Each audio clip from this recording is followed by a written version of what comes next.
Will Anderson, welcome to Gruen. We'll get to our panel in a moment, but first, ever feel like everything's out of sync? Like, why are so many ads asking me for help? How do you make Vegemite? Did you forget? Take Marmite and make it an Aussie citizen. Who else can I help? What goes into Lipton iced tea? When I'm drinking it, vodka. What else? What does Fanta taste like? It tastes like someone tasered an orange. You should know this, Fanta. How does the Fanta testing facility work? You know what? I have no idea what this should taste like. Ads are not only asking me bizarre questions, they're answering them too. What's better than a friend with benefits? Ads that aren't hitting on me? OK, what was it? A moisturiser that helps reduce the appearance of sun damage. Ah, so close! I'm sure we can all agree a moisturiser that helps reduce the appearance of sun damage is much better than a friend with benefits. All right, give me another. What do I like most about our Kluger? What do you like most about your Kluger? I don't know you. Only you could possibly know that. I don't even know what a Kluger is. What was the answer? It's interior. Oh, it's interior. Typical you. Person I've literally never met. Why is this so hard? OK, one more. What's rewarding to you? What's rewarding to me? I don't say this enough, but personally, a high-tech blender.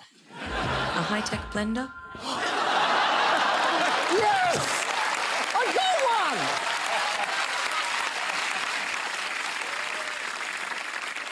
But the worst opening question offender is Curtis Stone for Coles. He doesn't just ask me things I don't know, he asks me questions I don't even want to think about. Have you ever wondered if the chicken you buy is raised in an RSPCA-approved farm? No. That's your job. I wonder if they'll have some at the shop. Have you ever wondered about the beef you buy? No. What have you done to the beef I buy? Curtis? What else?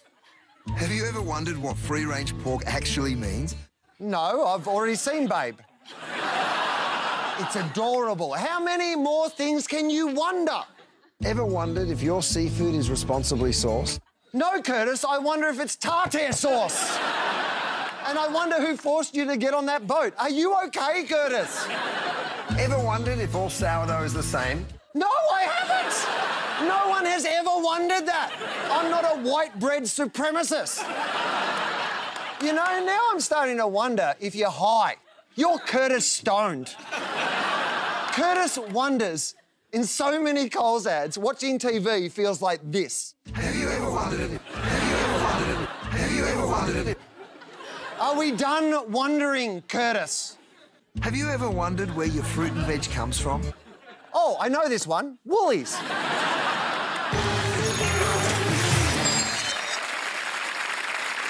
Time to welcome our panel. Sitting in for Todd tonight from Pulse Collective, Lauren Zonfrillo, and from One Green Bean, Claire Salvetti. Welcome. Joining them, a new Gruen friend, Rebecca Bezina, and from PwC, Russell Howcroft.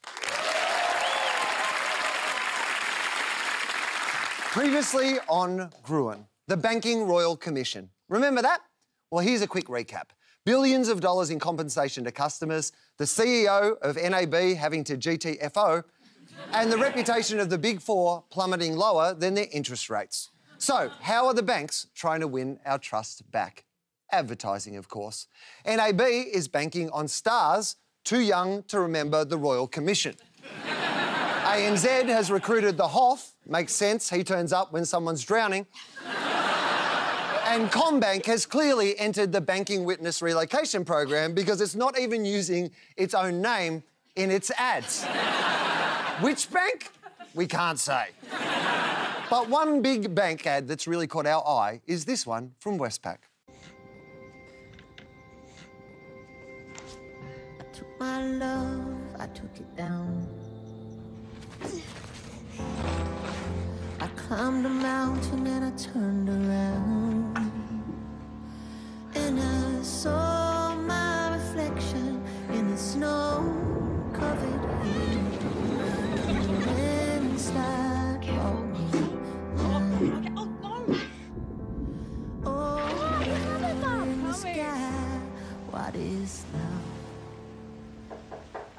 Father's here, so you're still picking up Aria from cricket? All right. What, is that going to be a problem? Not at all, no. Well, I've been afraid of changing, 'cause I've built my life around you.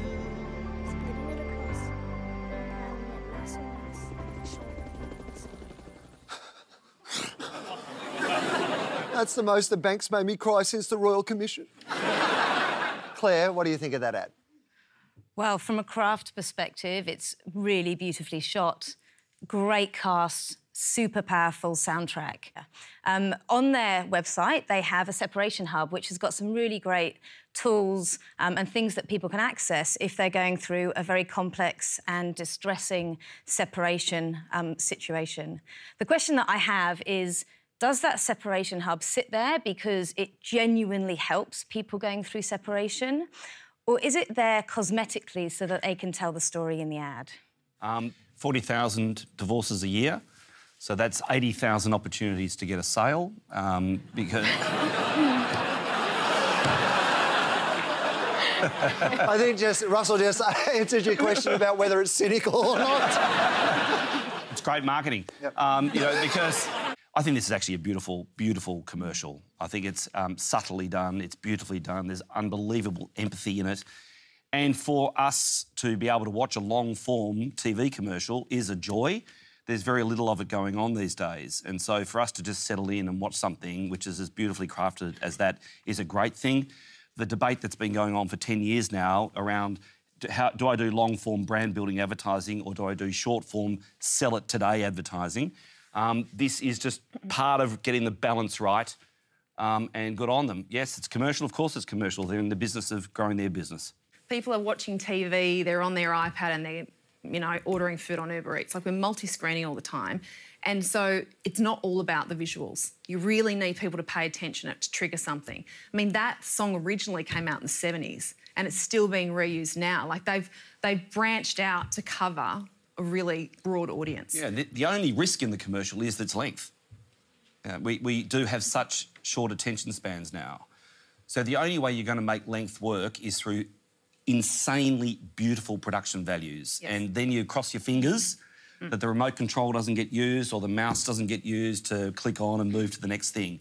There's not a lot of Westpac branding in the ad, apart from this subtle but familiar Westpac helicopter sound.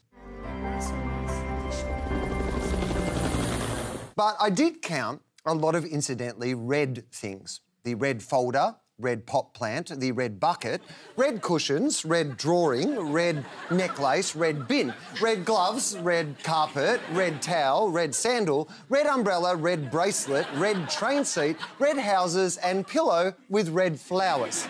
Rebecca, is that an accident? Oh, no accident here. And I think what's interesting for me is it's a really hard conversation, I think, to have in the boardroom when people are paying a lot of money to create these ads, and there's always that debate about how quickly can we get our brand into the ad. So you can imagine the tension would have been like, at what point is it appropriate to bring it in without it making it feel a bit naff and cheesy? So I kind of admire the fact that they've held on and they haven't put it out there and that they've been a lot more subtle in how they've delivered the brand. And it's part of its power. Always the tension, the client agency tensions around, can we just wedge the brand into that thing at the... Make it bigger, you know, bigger. You know, the 7-second mark? But no, let's... Instead of catching a train, can the dad be in a helicopter? Yeah, exactly. And someone might have said that, right? Yeah, that's the truth. There's one moment that really stood out to me. So you're still picking up Aria from cricket? All right. What, is that going to be a problem? Not at all, no, of course not. No, it's not going to be a problem, but someone else has got the helicopter.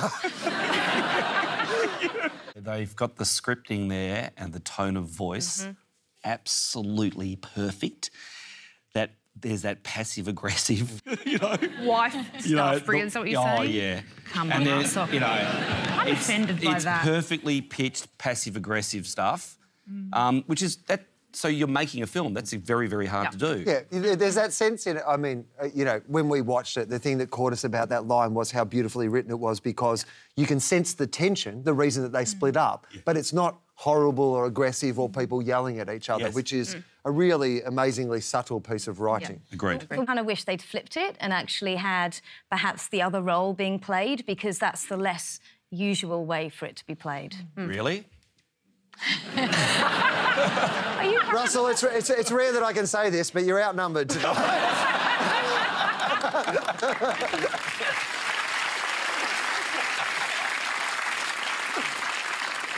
There's also a 90-second version of the ad with this bonus scene. Beautiful day. Haven't been down here in a while. Yeah, it's so good to have a dishwasher, thank you. Milk? You're not my new dad. Claire, is Westpac hoping to turn this into a 6-part Netflix series? It may be Mum and Mr. Washing Machine Man could kind of fall in love. They could go on holiday, use their travel card, come back, buy a home, get a home loan. I mean, so many Split opportunities. Up, need the hub again. It has been known to happen in the past, where you will have, you'll try and create a series of ads that stitch together characters and people fall in love with the characters. Katut. Yeah. So, I mean, it doesn't always have to be on TV. I think if you're going to create some kind of episodic series, then social's the perfect place for it, and you're going to reach a younger audience if you do it that way as well. I'd like to see the numbers, though. We'll have a chat afterwards. Yeah, no, you're technically meant to have a chat now. That's I don't not much use to us, to be honest, if you're like, let's take this out the back. If Westpac's divorced at first sight made you uneasy, don't worry, because apparently banks aren't banks anymore, at least according to this ad from challenger brand Bank West. This is a bank ad. So it starts with someone looking thoughtfully out a window.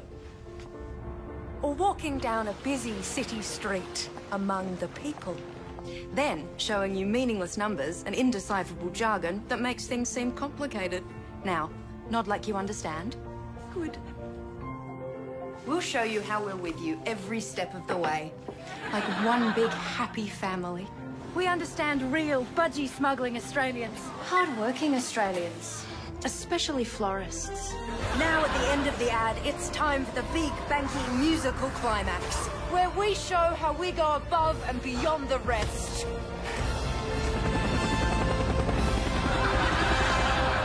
Haven't we had enough of all this BS?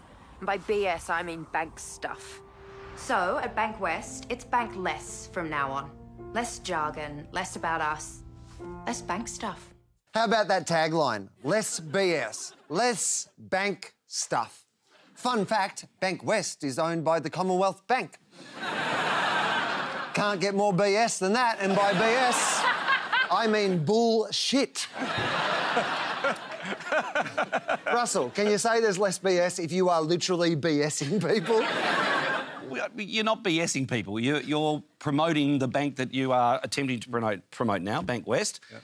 And it's good, it's portfolio strategy. And if you feel that you can grow via having another brand, Qantas, Jetstar, then that's what you'll do. So, no, it's corporate strategy.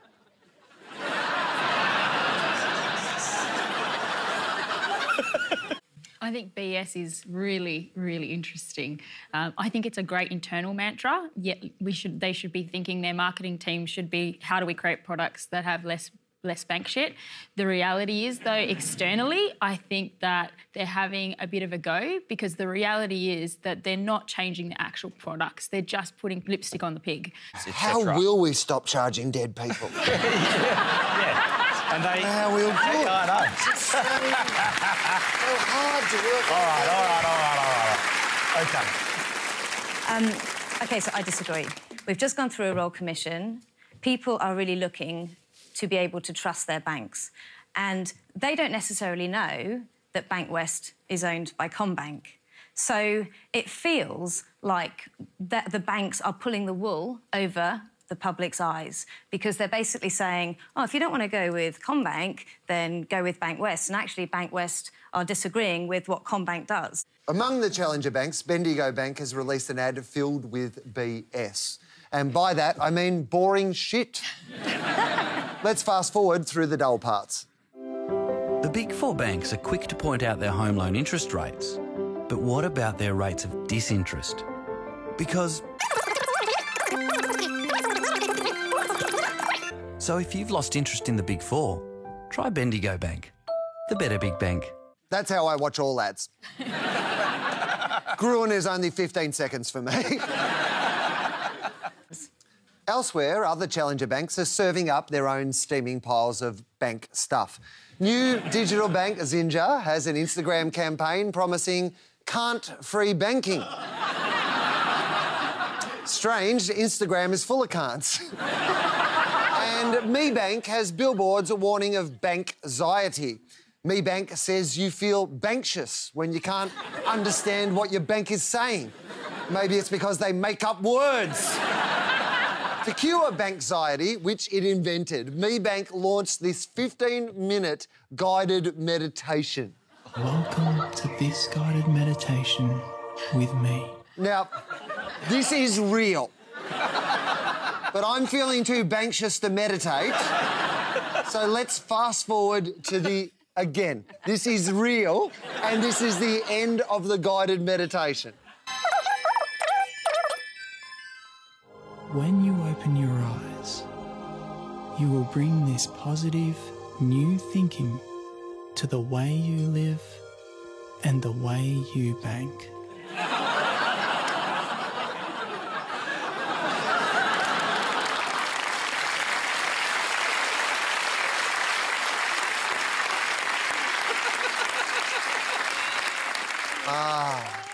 Namaste. Well, you cured my bank-anxiety, but now I have irritable bank syndrome.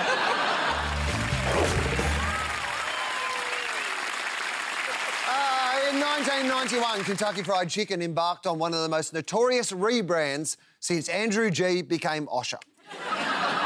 The brand ditched the old name and logo and went all in on KFC. But earlier this year, KFC quietly returned to its roots.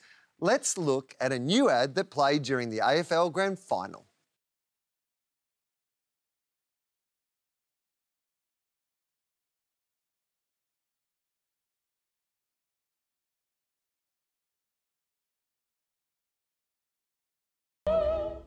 Oh, I love the music. Gives a classy feel to the food you eat in gutters at 2 a.m.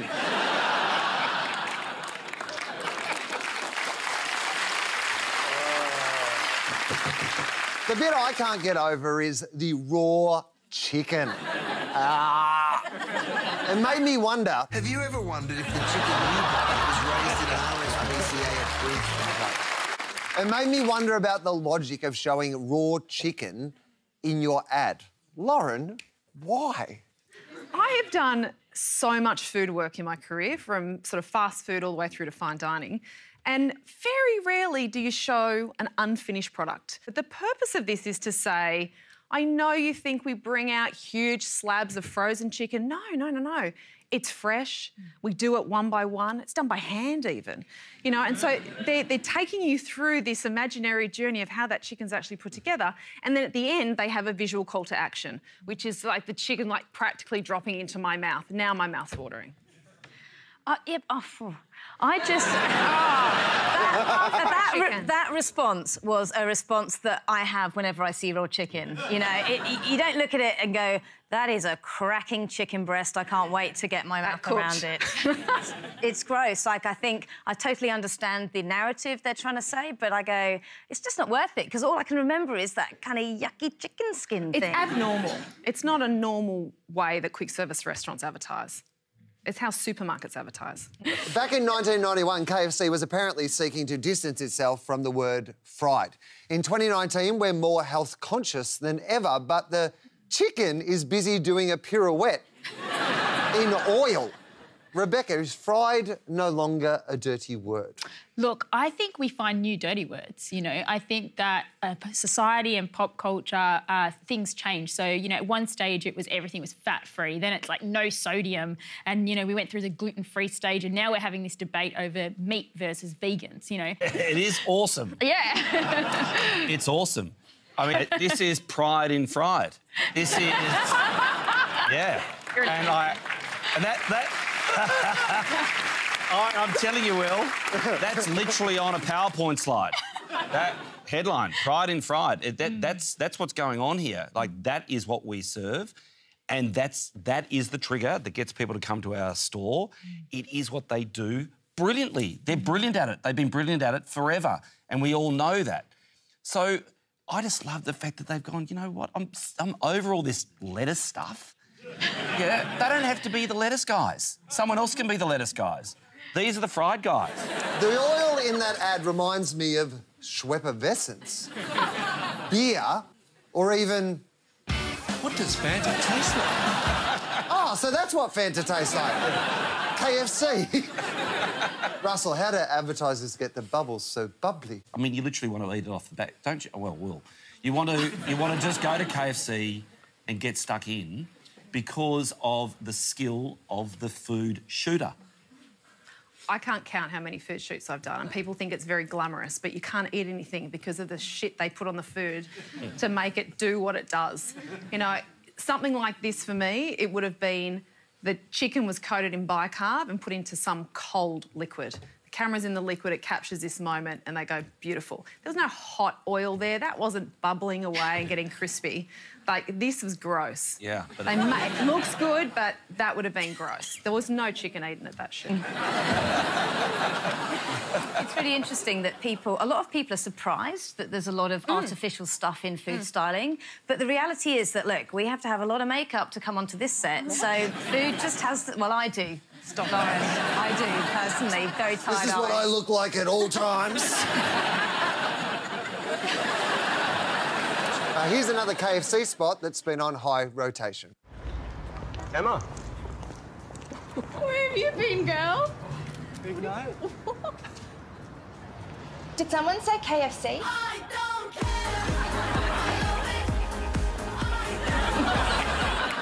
Now, that is a very unrealistic advertising. No one eats KFC after they've sobered up. The food in that ad looks disgusting. And no less disgusting with this music.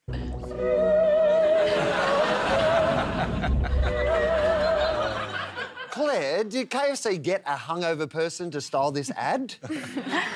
I think it would be really handy to have some hangover experience to style this ad well. So there is an absolute art in looking dishevelled, and that I'm talking about the lady and the pie. So absolutely. I love this because I see her and I'm like, I've been that girl, you know. And maybe I didn't have the pie because I always go for the chips, but I think it's brilliant and I think it's authentic and real. And you know, you can imagine yourself wanting to just hoe into whatever it is after a big night. What I respect about this ad is that for years there's been this dirty little secret around fast food that it really helps with a hangover. But no one's wanted to go there here. And I think this is the first time that a fast food brand has actually gone, you know what, we're going to own the hangover moment. So good for them. Yeah, and I think that we just don't need to be as politically correct as we have. I think Trump's opened the door for that, right? So we I did not watch that ad and go, oh, thank Trump. Yeah, I did. In fast food land, there's day parts, and day parts are where you can buy certain products. And the fast food restaurants are now changing to say our menu is available 24 hours a day, breakfast is available till lunchtime, you can get a Big Mac with your breakfast, and that's a way of them expanding. If you don't want to have a bacon and egg wrap in the morning, but you want to have a zinger pie, you can. It's interesting, creative, and what it is actually saying, literally, is you can get a zinger pie in the morning. You wouldn't actually have known that, and you can. Surprise.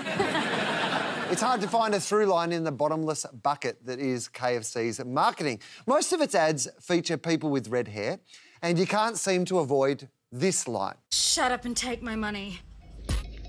Shut up and take my money. Shut up and take my money. Wow, people in KFC ads are remarkably convinced by KFC's own advertising.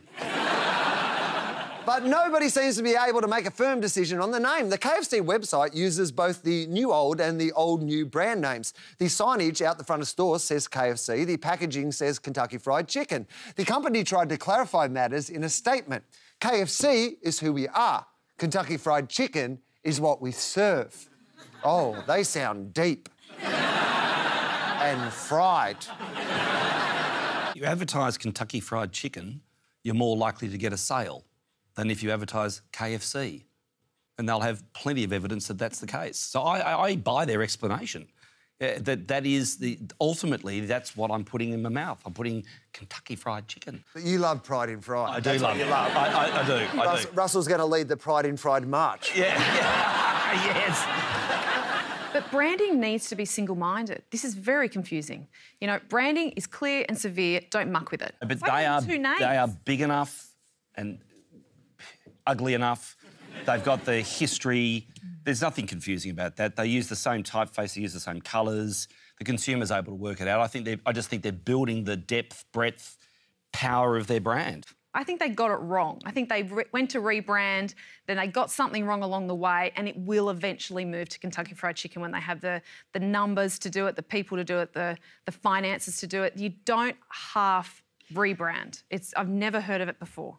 It wouldn't surprise me if this was a bit of a pilot, you know, a test phase, because Australia is actually a test market. It wouldn't surprise me if this was a bit of a pilot, you know, a test phase, because Australia is actually a test market. I just love that Lauren and Russell disagreed and it felt like Todd was here.